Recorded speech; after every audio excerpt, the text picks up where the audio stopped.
Fifth episode begins with the PresAux crew talking while Murderbot looks zonked out.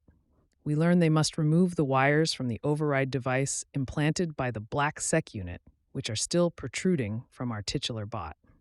Then we rewind to the final minutes of episode 4, in which Sec unit shoots itself before the override to its combat module, courtesy of the Black Sec unit, takes effect.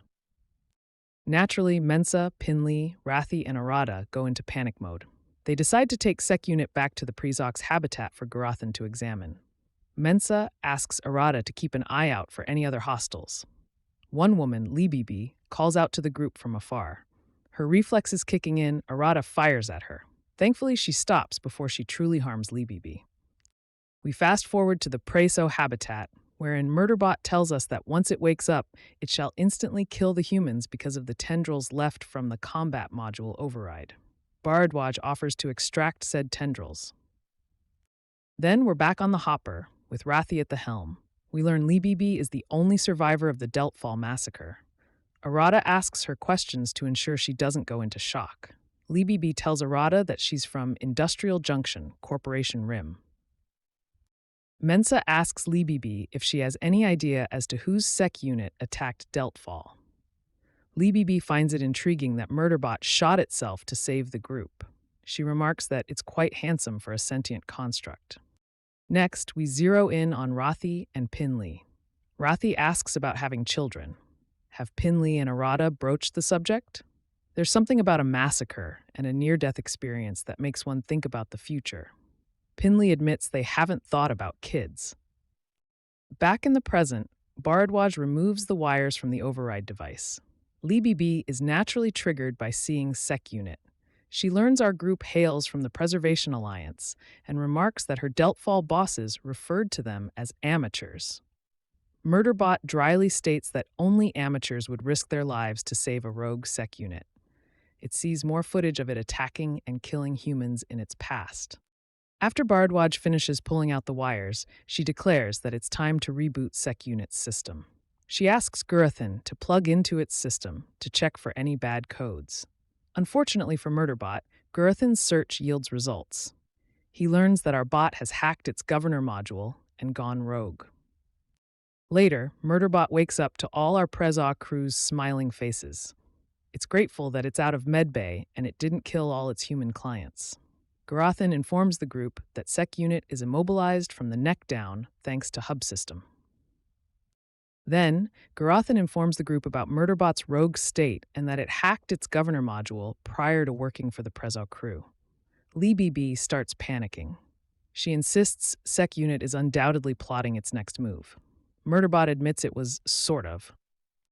Bardwaj defends Sec unit, claiming that despite hacking its governor module, it's been acting within the group's best interests. She believes they should trust it. Garathan insists they have every reason to be cautious. After all, they've been sabotaged since they first set foot on this planet. The missing hazard reports, the gaps in the map. He places the blame squarely on our bot. And what about the DeltFall massacre? It could be connected somehow.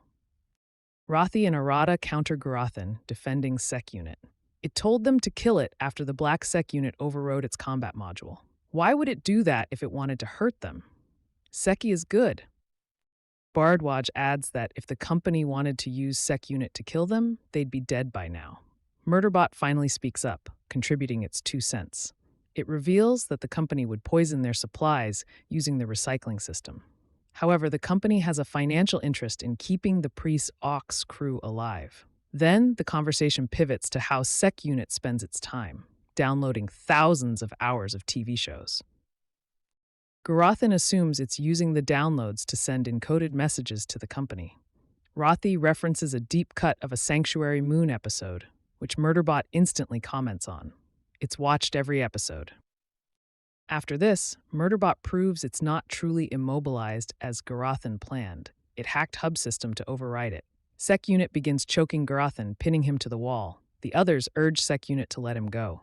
Murderbot tells Garathan it doesn't like him. Once Sec unit releases Garathan, Mensa insists it remain part of the team. She doesn't want to send it away. She promises not to disclose its rogue state, nor will anyone else in this room.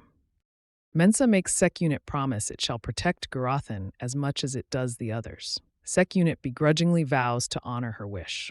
Garothan reminds Murderbot that Hub System has been recording their conversation. Murderbot fires back that it fed Hub System an hour of mundane activity from the logs. So take that.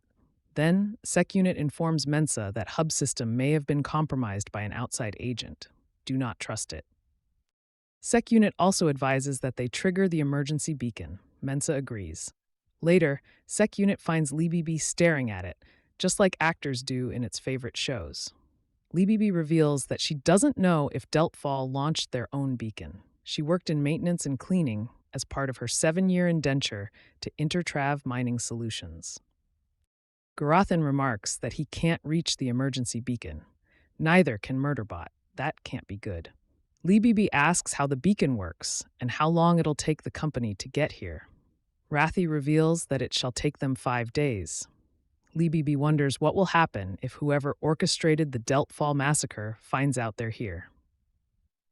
Murderbot volunteers to take the hopper to the emergency beacon to activate it manually. Mensa offers to accompany it since she's the best pilot. Later, Libibi apologizes to Murderbot for claiming it would kill them all. She didn't realize it was so nice. Then, she awkwardly kisses its chin for good luck. Meanwhile, Garothan vows to analyze the data from the combat module override, reboot Hub System, and try to figure out why all this is happening. Mensa grabs Garothan's hands and reveals she's glad he's here. Garothan expresses the same sentiment. Then, Sec Unit interrupts to tell Mensa that it's time to go. I'm still curious about the Mensa-Garothan relationship.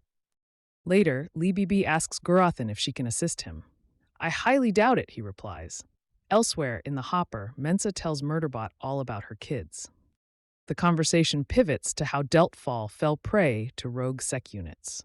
Perhaps the enemy pretended to be the PresAux crew, making DeltFall believe they're lending a helping hand to another team.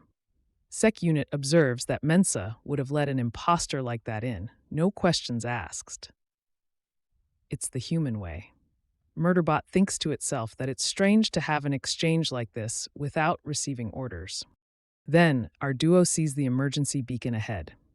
Mensa tries to launch it with a burst communication. When the launch fails, Murderbot shares that they will have to reboot it by hand. It encourages Mensa to land close by so it can plug in and start the sequence. They will have 4 minutes to clear the area prior to launch. Mensa tries to ask Murderbot about it choking Garothan earlier. What was that about? Has it ever hurt a client before? Suddenly, Sec Unit orders them to turn around. It gets an alert about a significant threat. The emergency beacon explodes in a fiery blaze. It engulfs the hopper as it nosedives toward the ground.